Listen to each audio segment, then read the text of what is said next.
السلام عليكم ورحمة الله وبركاته.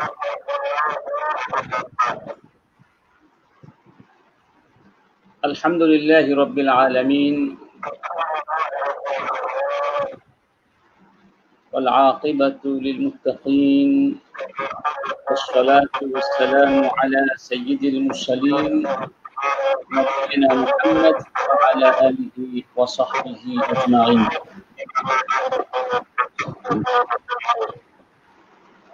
أما بعد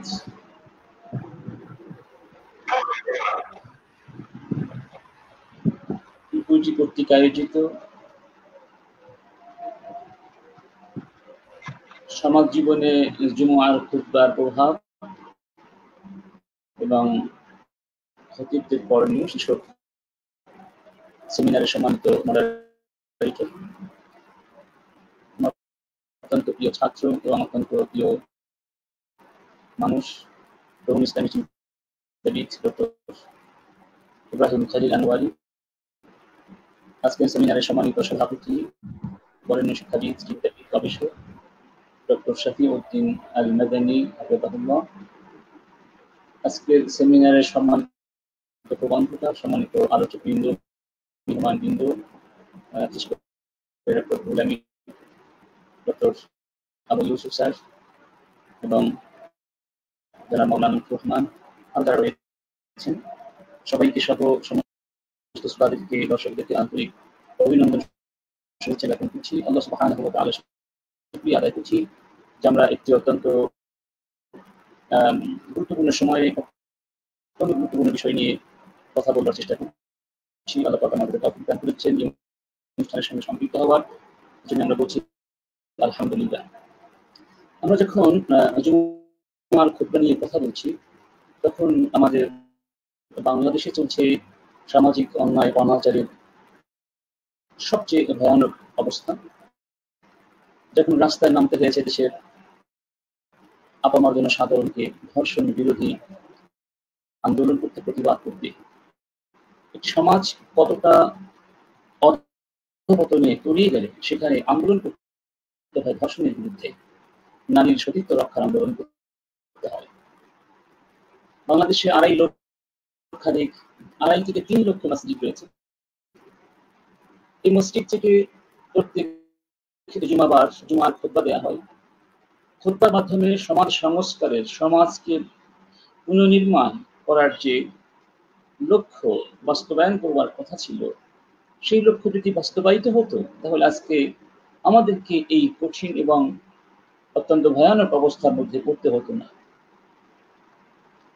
মাঝে মধ্যে আত্মসমালোচনা করা দরকার যে আসলে আমরা কতটুকু সফল হচ্ছি কিংবা আদৌ সফলতা অর্জন করতে পেরেছি কিনা।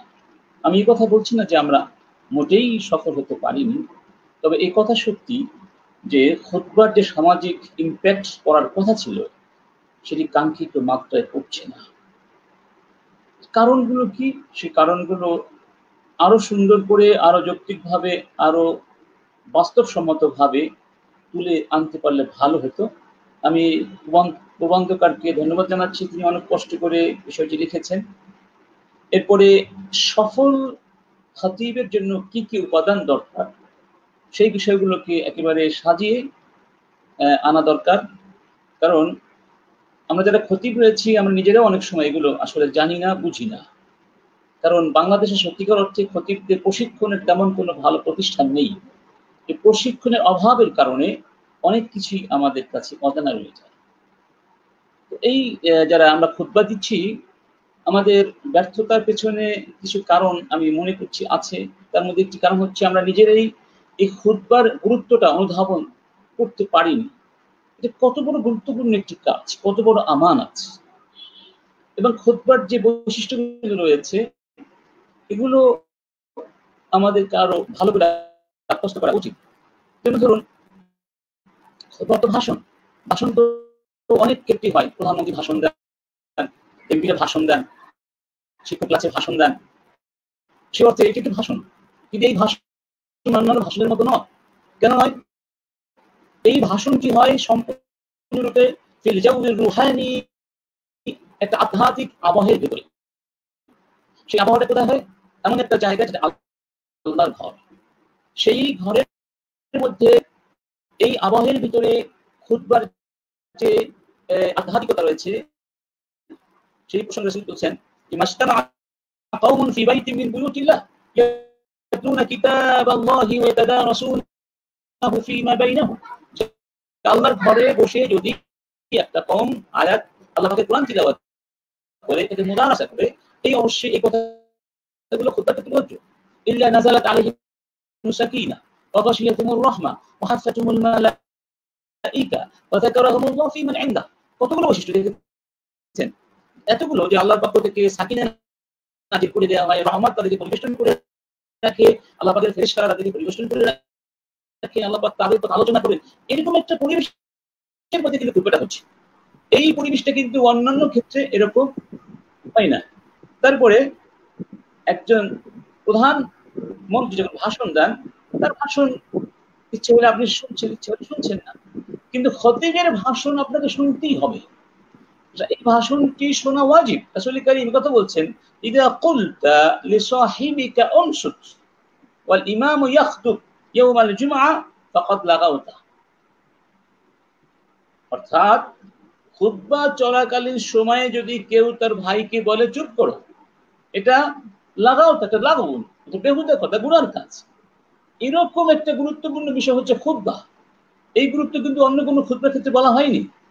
তারপরে দেখুন, এখানে খতিব এবং সাধারণ মুসল্লিদের মধ্যে একটা অডিও ভিজুয়াল কানেক্টিভিটি আছে, ইত্তেসাল মুবাশির, যেটা অনেক ক্ষেত্রে হয় না।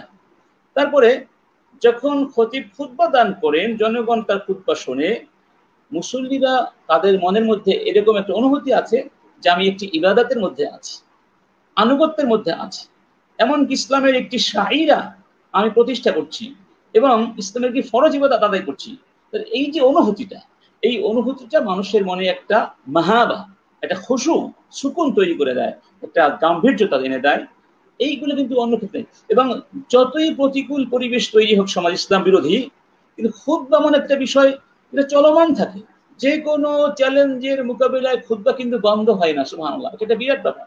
এবং একজন মানুষ বছরে 52টা খুতবা শুনে, 52টা, 52টা খুতবাকে যদি খতিব সুন্দর করে সাজিয়ে গুছিয়ে প্রস্তুত করতে পারেন, যে 52 খুতবায় 52টা বিষয় বলবো, তাহলে তার বিষয়বস্তুর মধ্যে কিন্তু মাওয়াদ মুতাকামিলা, ইসলাম যে একটি পরিপূর্ণ জীবন ব্যবস্থা, মোটামুটি সবগুলো দিক তার পক্ষে এখানে তুলে আনা সম্ভব। এই জন্য এটাকে বলা হচ্ছে একটা দাওরা মুকাফফাফা, এটা একটা ইন্টেনসিভ ট্রেনিং কোর্সের মতো। এই বিষয়গুলো যদি আমি স্মরণে রাখি, এরপর আমি সংক্ষিপ্তভাবে কয়েকটি বিষয় আলোচনা করব যে একজন সফল খতিবের জন্য কি জিনিস দরকার। একটি হচ্ছে, অনেকগুলো কথা চলে এসছে, আলোচনা করেছেন। একটি হচ্ছে আশ-সিদক ওয়াল ইখলাস, সিদক এবং ইখলাস থাকতে হবে, অবশ্যই থাকতে হবে, ইখলাস থাকতে হবে। আমি আল্লাহর জন্য আলোচনা করছি, আল্লাহ পাকের সন্তুষ্টির উদ্দেশ্যে করতে হবে। তারপরে আল ইদাদুল জাইয়িদ লিল খুতবা, এটা খুব গুরুত্বপূর্ণ বিষয়। খুতবাকে সুন্দর করে প্রস্তুত করতে হবে। অর্থাৎ আমি আগামী সপ্তাহে কোন বিষয়ে খুতবা দিব, এটা এক সপ্তাহ আগেই কিন্তু ঠিক করে নেওয়া উচিত। বেশিরভাগ ক্ষেত্রে যদি সম্ভব হয়, তাহলে কি হবে, একটা সময় পাবে, রাতে ঘুমানোর সময়, পড়ার সময়, রিক্সা চলার সময়, গাড়িতে চলার সময়, সে এটা নিয়ে চিন্তা করবে, সে আলোচনা করবে। তার মানে এক সপ্তাহ যথেষ্ট সময়। এক সপ্তাহের মধ্যে এই বিষয়ের সাথে সম্পৃক্ত কোরআন আয়াতগুলো, হাদিসগুলো, মনীষীদের কথাগুলো, বাস্তবতা তুলে এনে যদি সে সুন্দর করে একটা সপ্তাহে বসে প্রস্তুত করে, তাহলে সেই খুতবাটা অবশ্যই সুন্দর হবে, অবশ্যই সুন্দর হবে। আমরা যখন গিয়ে দেখি মুসল্লি নেই, খুতবা চলছে, আলোচনা চলছে, কেন কেন চলছে? কারণ মুসল্লিরা আনন্দ পাচ্ছে না, তারা আগ্রহ হারিয়ে ফেলেছে। কেন হারিয়ে ফেলেছে? কারণ খতিব তার খুতবাটাকে গুরুত্বের সাথে প্রস্তুত করে নেয়নি। এই জন্য এটা একটা বিশাল বিষয়। আরেকটা হচ্ছে, যে কোনো ব্যক্তি খতিব হতে পারে না, মানে খুতবা এটা কোনো হবি না, এটা হচ্ছে একটা যোগ্যতার বিষয়। খতিব হতে হলে তাকে অবশ্যই তার কাছে কি থাকতে হবে, আস-সাকাফাল ওয়াসিআহ থাকতে হবে। কোরআন, সুন্নাহ, হাদিস, তারিখ, ইতিহাস সবকিছু মোটামুটি তার কাছে থাকতে হবে। এজন্য কাফা ইলমিয়া লাগবে, ইলমি যোগ্যতা অবশ্যই অর্জন করতে হবে। একটা হচ্ছে যেই তথ্যগুলো আমরা দেব, যে হাদিসগুলো বলবো, আয়াতগুলো বলবো, সেগুলোর ব্যাপারে অবশ্যই বিচার করতে হবে, যাতে করে নির্ভুল বিষয়গুলো আমরা বলতে পারি। এবং আরেকটি গুরুত্বপূর্ণ বিষয় হচ্ছে আমরা খুতবাটাকে গতানুগতিক না করে মানুষের বাস্তব জীবনের সমস্যাগুলো তুলে ধরবো, যেটা আগে বলা হয়েছে। কারণ মানুষ যখন বাস্তব জীবনের সমস্যাগুলোর সমাধান খুঁজে পাবেন খুতবার ভিতরে, তখন তাদের কাছে ভালো লাগবে, তাদের কাছে খুতবা শুনতে মন চাইবে, কারণ তারা এখানে আলোকিত হচ্ছেন, তারা সমাধান পেয়ে যাচ্ছেন। আর ইসলাম হচ্ছে সবকিছু সমাধান, এমন কোন সমস্যার সমাধান ইসলামে নেই। আমরা যদি এই সমাধানগুলো কোরআন সুন্নাহর আলোকে তুলে ধরতে পারি, যে মানুষের বাস্তব জীবনের সঙ্গে খাপ খাইয়ে মিলিয়ে দিতে পারি, তাহলে অবশ্যই এর ইফেক্ট আমরা পাবোই, তাতে কোনো সন্দেহ নেই। আরেকটা হচ্ছে যে হোসনুল তাহবির, এটা অবশ্যই লাগবে। সবচেয়ে মারাত্মক বিষয় হচ্ছে আমরা খুতবার ভিতরে উসুল নিয়ে আলোচনা কম করি, বেশিরভাগ দেখা যায় ফুরুআত জুজইয়াত গুলো আলোচনা বেশি হয়, যে কারণে ইখতিলাফাত বেশি হয়ে যায়। যেই বিষয়গুলো নিয়ে ইখতিলাফাত আছে, যেগুলো সমাজে আলেমদের মধ্যে ইখতিলাফাত তৈরি করতে পারে, সেই বিষয়গুলো এড়িয়ে চলাটা উচিত। তাহলে খুতবার উপকারিতা পাওয়া যাবে, নইলে আমরা উপকারিতা পাবো না, সামাজিক সমস্যার সৃষ্টি হবে। তারপরে কথা হচ্ছে বিষয়বস্তু এখতিয়ার করাটা খুব গুরুত্বপূর্ণ বিষয়, যে কোন খুতবায় কোন বিষয় আলোচনা হবে। এখতিয়ার আল মাউদু, এটা যদি ভালো হয় তাহলে মুসল্লিরা সেটা শুনতে আগ্রহ প্রকাশ করবে। এবং আত-তানওয়ী ফিল খুতাব, অর্থাৎ বৈচিত্র্য থাকতে হবে। একটা বিষয় নিয়ে বারবার কথা বলা, একটা ঘটনা বারবার বলা, এভাবে যদি তাকরার করা হয় তাহলে কিন্তু মুসল্লিরা আনন্দ পাবে না। একটা হচ্ছে ইত্তিবা মানহাজ ওয়াসাতিয়্যা, সবসময় মধ্যম পন্থা নীতি অবলম্বন করা উচিত। আর তারকিজ আলাল আহাম ফাল মুহিম, তারতিব আওলাবিয়াত, আওলাবিয়াত গুলো আমাদেরকে মেইনটেইন করতে হবে, এবং যেটা মুহিম সেটা আগে, আহামটা আগে আনতে হবে, মুহিমটা পরে আনতে হবে। সবচেয়ে বড় কথা হচ্ছে সমাজের তবিয়ত দেখতে হবে। এই বিষয়গুলো যদি আমরা একটু খেয়াল করি, ইনশাআল্লাহ আমরা আশা করছি আমাদের খুতবাগুলো কি হবে। যেমন খুতবাকে বলা হয়, মেম্বারকে বলা হয় আল কলবুন নাবিগ লিল উম্মাহ ওয়াল লিসানুন নাতিক। মেম্বার হচ্ছে মুসলিম উম্মার হৃদয়ের স্পন্দন এবং মুসলিম উম্মার মুখপত্র বা মুখপাত্র যাই বলি না কেন, এখান থেকেই মুসলিম উম্মার ইনতিলাক শুরু হয়। রাসূল করিম মদিনায় গিয়ে কিন্তু অট্টালিকা তৈরি করেন নাই, তিনি প্রথম প্রতিষ্ঠা করেছেন নামাজ, মসজিদ।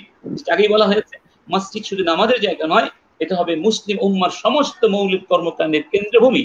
সেই কেন্দ্রভূমি মসজিদের সেই অজায়েফ গুলোকে ফিরিয়ে আনতে হবে, মসজিদের সেই মাহাম মাসউলিয়াত গুলোকে ফিরিয়ে আনতে হবে, মসজিদ কেন্দ্রিক হতে হবে আমাদের সামাজিক সমস্ত কর্মকাণ্ড। তাহলে ইনশাআল্লাহ আমাদের খুতবাটা সমাজকে গাইড করবে, সমাজের সমস্যা সমাধান করবে। এবং এই খুতবাটা হবে, মসজিদটা হবে মুতামার উসবুঈ, সাপ্তাহিক মুসলিম সম্মেলন, যে সম্মেলন থেকে মুসলিমরা তাদের আগামী সপ্তাহের জন্য জীবনের পাথেয় খুঁজে পাবে, আলো খুঁজে পাবে। আমরা সমস্ত খতিবদের কাছে আবেদন করব, আমরা আসন গুরুত্বের সাথে খুতবা করছি, এবং এটিও আশা আলহামদুলিল্লাহ উন্নত হয়েছে। এখন আগের মতো বেশিরভাগ খতিব এখন লেখাপড়া করে আসেন, এবং খুতবা যে তার ফল দিতে শুরু করেছে তার প্রমাণ হচ্ছে এত বছর কিন্তু নাস্তিকরা খুতবা নিয়ে তেমন মাথা ঘামায়নি, কারণ তারা দেখেছিল এগুলো চললে আমাদের সমস্যা নাই। কিন্তু এখন নাস্তিকরা খুতবা নিয়ে মাথা ঘামাচ্ছে, কারণ তারা দেখতে পেয়েছে খতিবরা এখন শিক্ষিত, উপযুক্ত, এবং তারা সমাজকে অ্যাড্রেস করে কথা বলছেন। অতএব এই খতিবদের জবান বন্ধ করতে হবে। এই জন্য দেখতে পাচ্ছেন বর্তমানে বিভিন্ন টিভি চ্যানেল থেকে খুতবার বিরুদ্ধেও কিন্তু বিভিন্ন ধরনের আপত্তিকর কথা বলা হচ্ছে, আমরা তার প্রতিবাদ করছি। এবং খুতবা মসজিদের মেম্বার নিয়ে কথা বলার কারো অধিকার নাই, এখানে আলেমরা কথা বলবেন, আলেমের জায়গায় নেতা আইম্মা। আরেকটা বিষয় আমার ভাই ইঙ্গিত করেছেন যে খুতবা তিনটা কেন, দুটো হলে কেমন হয়। আসলে বিষয়টি দিয়ে যেহেতু আলেমদের মধ্যে মতানৈক্য আছে যে আরবি ভাষায় খুতবা হওয়া প্রয়োজনীয় কিনা, এখানে আমি আমার অভিজ্ঞতার কথা বলছি, যদি এখানে পাবলিক প্লেসে বলা ঠিক হবে কিনা জানি না, আমি একটু আরবিতে বলছি যাতে সবাই বুঝতে না পারে। কারণ লাউ ফাতাহনা আল বাব আমাম আল জামি بأن نقول إن الخطبة ليس من الشرط أن تكون بالعربية، فإن العلمانيين والملحدين سوف يحتلون المنابر غدا أو بعد غد. تذكروا هذا، تذكروا هذا.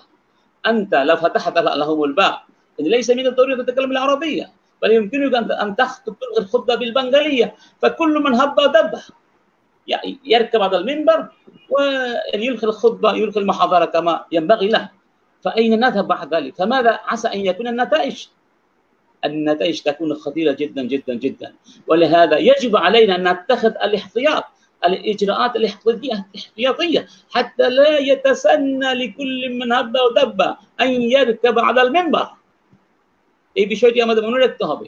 এজন্য খুতবা যেটা আরবিতে হবে يعني من المستحسن أن تكون قصيرة جدا والخطبة بالبنغالي هي ليست خطبة هي بمثابة التعليم والتدريس والتعليم والمواعظ والتدريس يجوز قبل الخطبة وكان أبو هريرة يفعل ذلك অতএব খুতবার আগে যে সময়টা থাকবে এই সময়টা هذه الأوقات ليست مخصصة لعبادة محددة بل هي أوقات حرة يعني يجوز إلقاء التعليم أو تنظيم حلقات تعليمية والحديث الذي نهى رسول عن التحلق قبل الخطبة هذا حديث له معاني كثيرة وشروحات كثيرة রাসূল বলেছেন যে খুতবার আগে তোমরা তাহাল্লুক করবে না হালাকাত করবে না এর অর্থ একটা হচ্ছে সাহাবারা এক সময় ছিল তারা হালকা হালকা করে বসতে গল্প করতেন বা বিভিন্ন কথা বলতেন তাতে করে সাহাবীদের অন্যদের ক্ষতি হতো কষ্ট হতো এবং নিয়ম হচ্ছে ইন্নাহুম يعني يقوم في الصفوف ينظمون الصفوف এই সুফুফটা করতে হবে